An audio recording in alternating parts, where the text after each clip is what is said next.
আর কতদিন আমি রাজকুমার জামালের জন্য এই পুকুর ঘাটে এসে অপেক্ষা করব। রাজকুমার আমাকে মিথ্যে ভালোবাসা দেখিয়ে আমাকে শাদি করে রেখে চলে গেল, কিন্তু রাজকুমার তো বলে গেল উনি নাকি 2-4 দিনের মধ্যে ফিরে আসবে। দেখতে দেখতে আজ 6 মাস হয়ে গেল, রাজকুমারের কোনো খবর নেই। ও তো আমাকে বলে গিয়েছিল সে ফিরে এসে আমাকে তার রাজমহলে নিয়ে যাবে। তবে কি রাজকুমার আমার সাথে মিথ্যে ভালোবাসার অভিনয় করেছে, আমাকে মিথ্যে মিথ্যে শাদি করেছে? না না, এসব আমি কি ভাবছি? আমার রাজকুমার আমার সাথে এমনটা করতেই পারে না। রাজকুমার যতদিন না আমার কাছে ফিরে আসবে আমি ততদিন রাজকুমারের জন্য অপেক্ষা করব। আমার যে আর বিরহ যন্ত্রণা সহ্য হচ্ছে না। আর কতদিন আমাকে অপেক্ষার প্রহর গুনে যেতে হবে? রে জমেলা, তুই এখানে একা একা দাঁড়িয়ে কি করছিস? আর তোকে দেখে কেমন যেন মনে হচ্ছে তোর মনটা খুব খারাপ। আমার মন খারাপ হোক বা যাই হোক, সেই কৈফিয়ত কি আমার তোকে দিতে হবে? আরে আমার প্রতি চেতিস কেন? তোকে দেখে মনে হলো তোর মন খারাপ, তাই বললাম। তোকে না আমার বিষয় নিয়ে নাক গলাতে বারণ করেছি, তারপরেও তুই আমার সামনে এসে নাটক শুরু করেছিস। তোর কি লজ্জা শরম বলতে কিছুই নেই? জমেলা রে, তুই শুধু শুধু আমার উপর রাগ দেখাচ্ছিস। দেখ, তোর মনটা একটু নরম করে আমাকে আপন করে নে না, দেখবি তুই সুখেই থাকবি। তোকে আপন করে নিয়ে আমার সুখের দরকার নেই। শোন, তোকে যদি আমি আপন করেই নিতাম তাহলে সে অনেক আগেই তোকে শাদি করে এতদিনে 2-4টা বাচ্চার মা হয়ে যেতাম। জমেলা রে, দেখ এখনো সময় আছে, তুই আমাকে শাদি কর। দেখ আমার অনেক দিনের আশা, আমি তোকে শাদি করব। তুই আমাকে শাদি করলে তুই সুখেই থাকবি রে জমেলা, তুই সুখেই থাকবি। ভূতের মুখে রাম রাম। শোন, তোকে একটা কথা বলি, তুই শুধু শুধু আমার পিছে ঘুরে তোর সময়টা নষ্ট করিস না। এখনো সময় আছে, তুই সুন্দরী একটা কন্যা দেখে শাদি করে নে। তুই আমার পিছু ঘুরতে ঘুরতে তোর চুল দাড়ি সব পেকে যাবে, কিন্তু তুই আমাকে পাবি না। কথাটা তুই মনে রাখিস। জমেলা রে, শোন শোন শোন না, কন্যাটা চলেই গেল। তুই তো আমাকে চিনিস না জমেলা, আমার নাম সুমন। আমি যতদিন তোকে না পাচ্ছি, তোকে শাদি করতে না পারছি, আমিও তোর পিছু কিন্তু ছাড়ছি না।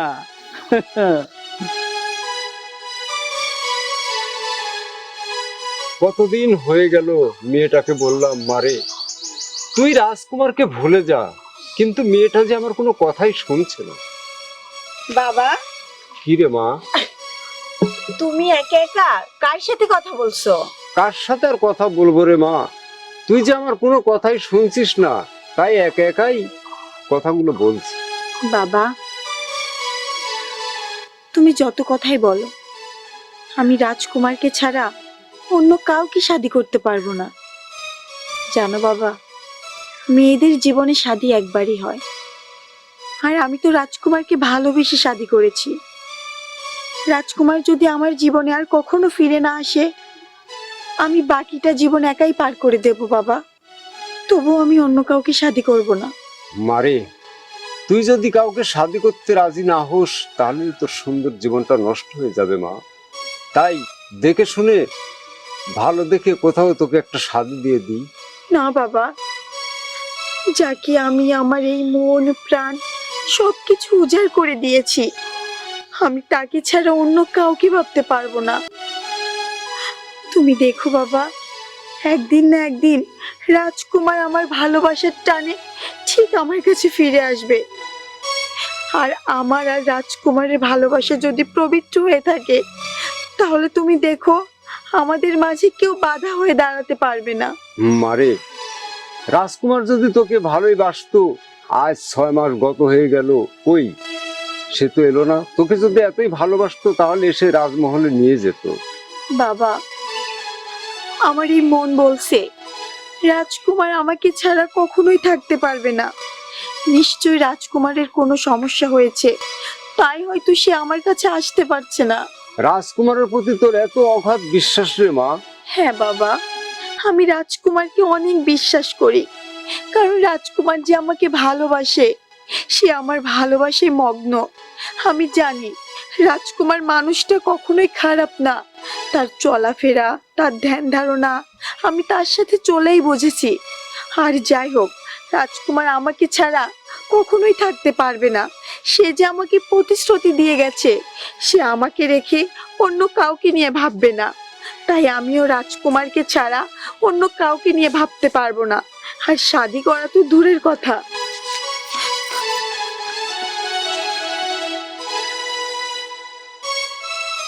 আমার পাগলি কন্যা রাজকুমারকে ছাড়া কিছুই বুঝে না, তাকে নিয়ে আমি আর পারলাম না।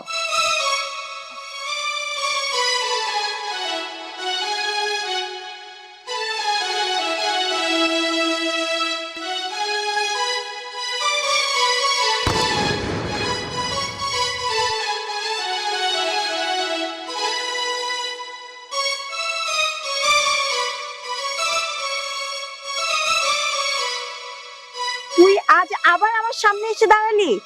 তোর কি লজ্জা শরম বলতে কিছুই নেই?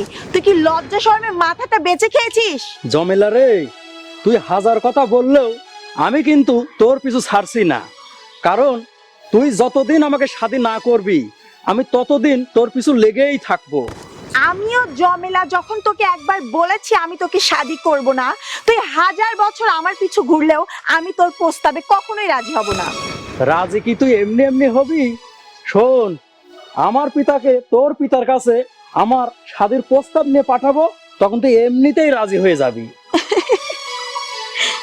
কি বললি তুই? প্রয়োজন হলে তোর পিতাকে আমার পিতার কাছে পাঠাবি শাদির প্রস্তাব নিয়ে?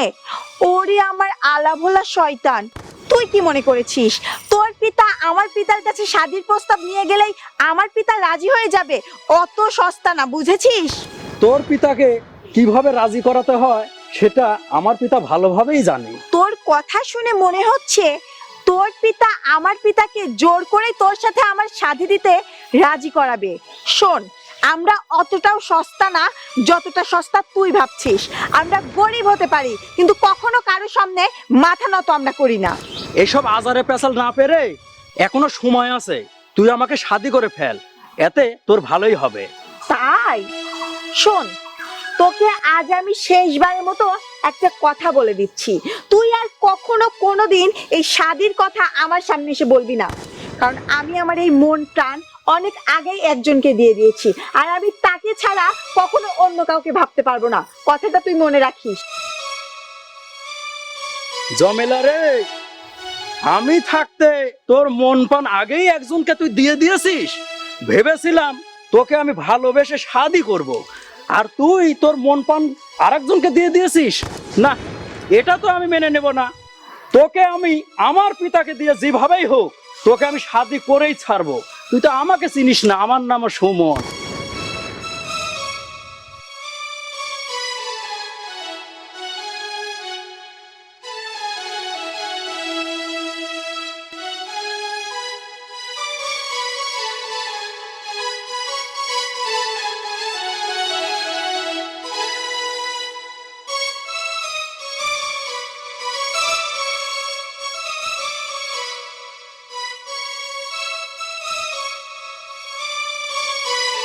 না, আর কতক্ষণ এই পুকুর ঘাটে জমেলার জন্যে অপেক্ষা করব? তবে কি জমেলা এই পুকুর ঘাটে আসবে না? এই তো জমেলা চলে এসেছে।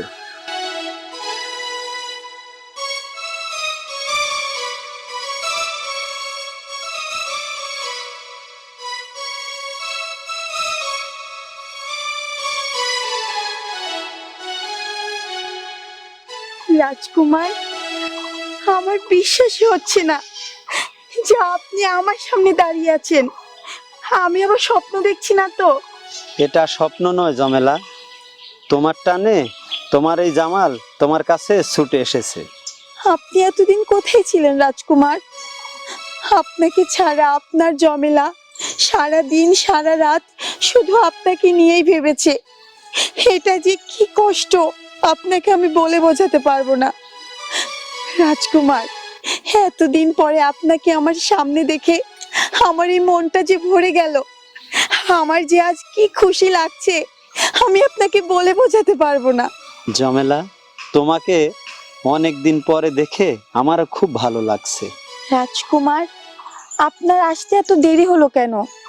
নাকি আপনার পিতা আমাদের সব কথা জেনেছে, তারপরে আপনার কি কোনো সমস্যা করেছে? না জমেলা, আমার কোনো সমস্যা হয়নি। তোমার এখান থেকে যাওয়ার পরে আব্বা হুজুর আমাকে বাণিজ্যে পাঠিয়েছিল। ও আচ্ছা। রাজকুমার, আপনি তো বলে গিয়েছিলেন আমাকে আপনি আপনার রাজমহলে নিয়ে যাবেন, তবে কি আমাকে আপনি আপনার রাজমহলে নিয়ে যাবেন না? জমেলা, আমাদের রাজমহলে তোমাকে নিয়ে যাওয়ার জন্যই এসেছি। আপনি সত্যি বলছেন রাজকুমার? আমার যে কতটা আনন্দ হচ্ছে আপনাকে আমি বলে বোঝাতে পারবো না। আমার মতো এক গরিব প্রজা হবে আপনাদের রাজমহলের রাজরানী, এ কথা ভাবতেই আমার খুব অবাক লাগছে রাজকুমার। এই সবই কপাল, আল্লাহ কার ভাগ্যে যে কি লিখেছে সেটা উপরালাই জানে। আপনি তা ঠিক বলেছেন রাজকুমার। তাহলে এখন আপনি চলেন আমার পিতার কাছে, আমি আমার পিতার কাছ থেকে বিদায় নিয়ে আপনার সাথে রাজমহলে যাব। জমেলা, তুমি বাড়িতে যাও, আমি তাঁবুতে যাচ্ছি। সবাইকে বলি তাড়াতাড়ি নোঙ্গরটা তৈরি করে রাখতে। ঠিক আছে, আপনি তাহলে তাড়াতাড়ি আসবেন রাজকুমার। আমি বাড়িতে গিয়ে আমার পিতাকে বলি যে আপনি আমাকে নিতে এসেছেন। ঠিক আছে, যাও।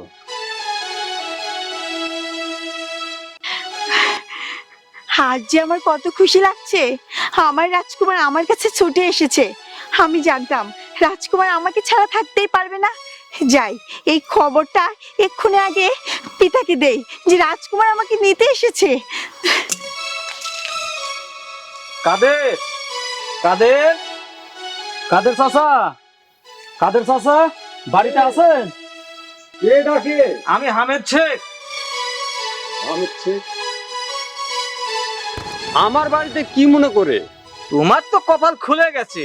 কপাল খুলে গেছে মানে কি বলছেন এগুলো? কাদের, তোমার কন্যার সাথে আমার পুত্রর শাদীর প্রস্তাব নিয়ে এসেছি। আপনার মতো বড় লোক আমার মতো গরিবের সঙ্গে আত্মীয়তা করবেন, এটা তো খুব খুশির খবর। চাচা, আমি আপনার কন্যাকে খুব ভালোবাসি। ঠিক আছে, আমার কন্যা বাড়িতে আসুক, তাকে জিজ্ঞাসা করি, সে যদি মত দেয় তাহলে আমার কোনো আপত্তি নেই। চাচা, আপনি যদি রাজি থাকেন তাহলে আপনার কন্যা রাজি হতে বাধ্য, কারণ আপনার মতামতই সবকিছু। শোনো কাদের, আমার একমাত্র পুত্র তোমার কন্যাকে পছন্দ করেছে, তাকে শাদী করবে, এজন্য আমি আর অমত করতে পারলাম না। চাচা, তাহলে আমার আর জমেলার স্বাদের বিষয়টা আপনি এক্ষুনি পাকা করে ফেলুন। বাবারে, এত ব্যস্ত হচ্ছ কেন? জমেলা বাড়ি আসুক, তার সঙ্গে কথাবার্তা করে তারপর শাদীর ব্যবস্থা করা হবে, না কি বলেন ভাই? চাচা, আমার যার মন মানছে না। কাদের, আমার পুত্র এত করে বলছে, তবে দিনটা আজকে পাকা করে ফেলো। হামিদ ভাই, আমি আমার কন্যার সাথে কথা না বলে আমি দিনখান দিতে পারছি না। ঠিক আছে, তোমার কন্যা যেহেতু বাড়িতে নেই, বাড়িতে আসলে কথাটা জেনে রাখো, আমরা বিকালে আবার আসবো। ঠিক আছে, কন্যা বাড়িতে আসুক, তার সঙ্গে কথাবার্তা বলে বিকালে আপনাদেরকে জানাবো। ঠিক আছে, তোমার কন্যা বাড়িতে আসলে কথাটা শুনে রাখো, আমরা আবার বিকালে আসবো। সুমন, চল। চলুন পিতা। ঠিক আছে, আসেন। আসসালামু আলাইকুম।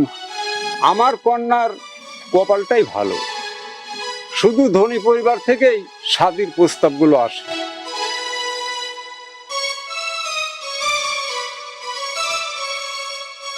বাবা, বাবা, বাবা কোথায় তুমি? বাবা, কি রে মা, কি হয়েছে তোর? তোকে দেখে এত খুশি লাগছে কেন?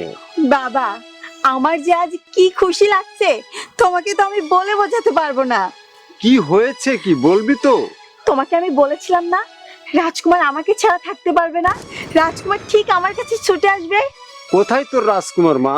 রাজকুমার তাঁবুতে গিয়েছে সবাইকে এ কথা বলতে, যেন সবাই নঙর তৈরি করে রাখে। রাজকুমার যখন তখন আমাদের বাড়িতে চলে আসবে আমাকে নিতে। তাই নাকি মা?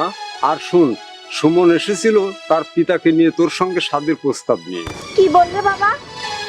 সুমনকে এতবার করে নিষেধ করার পরও ওর বাবার সঙ্গে এসেছিল শাদীর প্রস্তাব নিয়ে? ওর সাহস তো কম না। ওরা বড় লোক, ওদের সঙ্গে আমরা রাগারাগি করে পারবো না। ওরা বিকালে আসলে তাদেরকে নিষেধ করে দেব। ঠিক আছে বাবা, ওরা আসলে ওদেরকে নিষেধ করে দিও। আর হ্যাঁ, আমি এখন রাজকুমারের জন্য খাবার তৈরি করি। আমার পাগলি কন্যাটা, তার ভাগ্যটা যেন আল্লাহ নিজ হাতে তৈরি করে রেখেছে।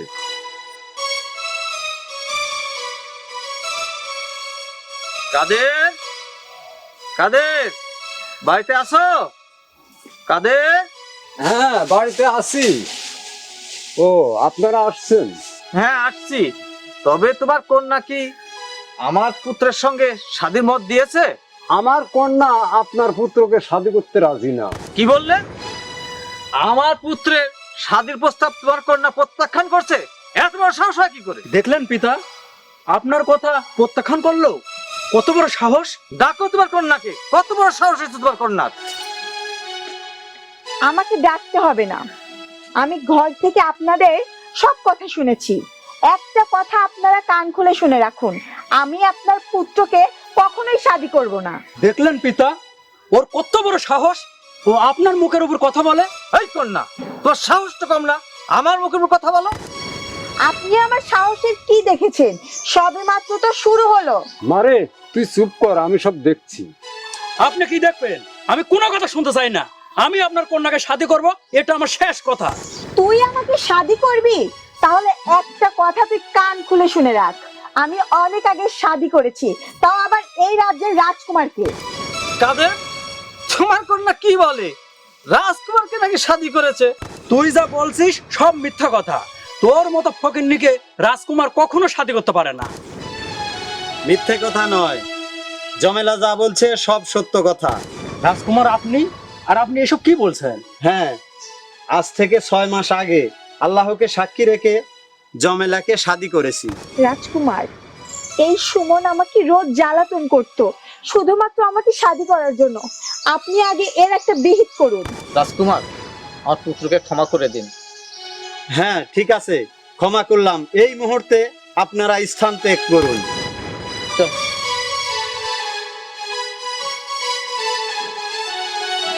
এবার চলো জমেলা, তোমাকে নিয়ে রাজমহলে ফিরে যেতে চাই। আমার তো বিশ্বাস হচ্ছে না আমার কন্যা হবে রাজমহলের রাজরানী। বাবা, সবই হচ্ছে কপাল। ওই আল্লাহ কার কপালে কি লিখে রাখছেন এটা তো আমরা কেউ বলতে পারি না। তুই ঠিকই বলেছিস মা। চলো জমেলা, চলুন বাবা, আপনিও চলুন আমাদের রাজমহলে। হ্যাঁ বাবা, রাজকুমার ঠিকই বলেছে, তুমিও চলো। আমার কি ভাগ্য, আমার মেয়ে হবে রাজমহলের রাজরানী, এটা আমি কখনো ভাবতেই পারিনি। একেই বলে কপাল। গরিব ঘরের কন্যা জমেলা সুন্দরী হলো রাজমহলের রাজরানী।